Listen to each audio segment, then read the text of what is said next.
الإسلام ديني ومحمدا رسول الله.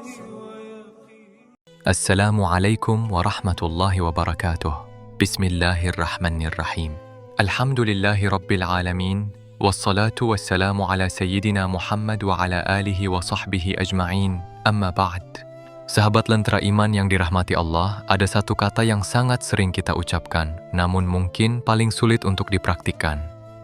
Kata itu adalah ikhlas. Seringkali kita merasa sudah ikhlas, tapi benarkah demikian? Ataukah itu hanya sekadar klaim di bibir saja?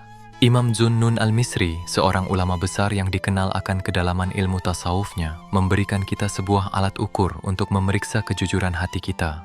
Beliau menyebutkan ada 3 tanda utama seseorang telah mencapai derajat ikhlas. Mari kita simak satu persatu agar kita tahu di posisi mana hati kita saat ini. Pertama, kekebalan terhadap pujian dan celaan. Tanda pertama yang disebutkan oleh Imam Zunnun Al-Misri adalah istiwa'ul madhi wa dhammi minal 'am. Artinya, kedudukan pujian dan celaan dari manusia itu terasa sama saja di hatinya. Ini adalah level yang sangat tinggi, sahabat. Mengapa? Karena secara fitrah, manusia senang dipuji dan benci dihina. Namun bagi orang yang ikhlas, fokusnya bukan lagi pada pandangan makhluk, melainkan pada pandangan Al-Khaliq. Perumpamaannya, bayangkan seorang karyawan yang bekerja sungguh-sungguh hanya karena dia tahu bosnya sedang melihat CCTV. Saat CCTV mati, dia bermalas-malasan. Itu bukan ikhlas. Orang yang ikhlas adalah dia yang tetap bekerja maksimal, ada atau tidak ada CCTV, karena dia tahu dia dibayar untuk dedikasinya. Jika hari ini Anda berbuat baik lalu dihujat, apakah Anda berhenti?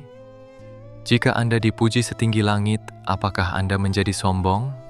Jika jawabannya ya, maka ikhlas kita masih berlumur debu. Orang ikhlas itu ibarat batu karang di tengah laut.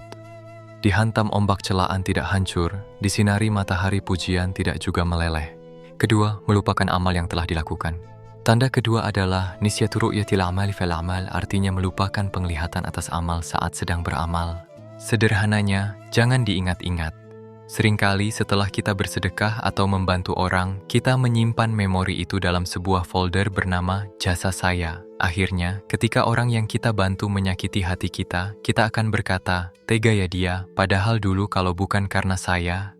Nah, saat kalimat kalau bukan karena saya itu muncul, disitulah keikhlasan kita sedang diuji. Orang yang ikhlas itu seperti orang yang membuang hajat. Setelah dikeluarkan, dia tidak ingin melihatnya lagi, apalagi menceritakannya kepada orang lain. Dia melupakan kebaikannya karena dia sadar bahwa kemampuan dia berbuat baik pun adalah taufik dan izin dari Allah. Jadi, apa yang mau dibanggakan jika semua tenaga dan kesempatannya datang dari Allah? Ketiga, fokus hanya pada pahala akhirat.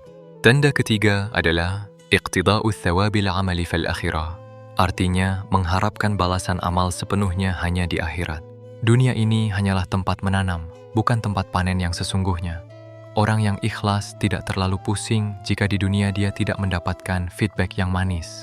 Dia tidak kecewa jika bantuan yang dia berikan tidak dibalas dengan terima kasih. Kenapa? Karena dia sudah menitipkan pembayarannya kepada Allah di hari akhir kelak. Dia percaya pada janji Allah bahwa sekecil apapun kebaikan, pasti ada hitungannya. Saat kita mulai mengharap imbalan duniawi, seperti popularitas, jabatan, atau sekadar pengakuan, maka orientasi kita menjadi sempit.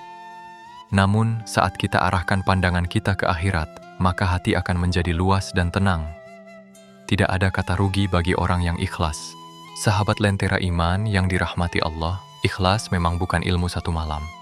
Ia adalah perjalanan seumur hidup. Imam Zunnun Al-Misri memberikan 3 poin tadi bukan untuk membuat kita merasa gagal, melainkan sebagai kompas agar kita tahu arah mana yang harus diperbaiki. Jangan goyah karena celaan, jangan terbang karena pujian. Lupakan kebaikan kita, ingatlah kebaikan orang lain kepada kita.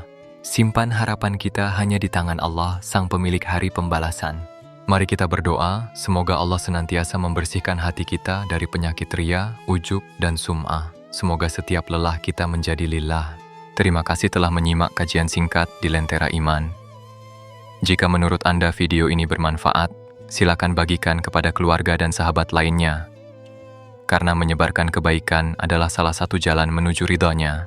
Serta jangan lupa mengakhiri kajian kita dengan mengucapkan اللهم صل على سيدنا محمد وعلى سيدنا محمد. سبحانك اللهم وبحمدك أشهد أن لا إله إلا أنت استغفرك وأتوب إليك.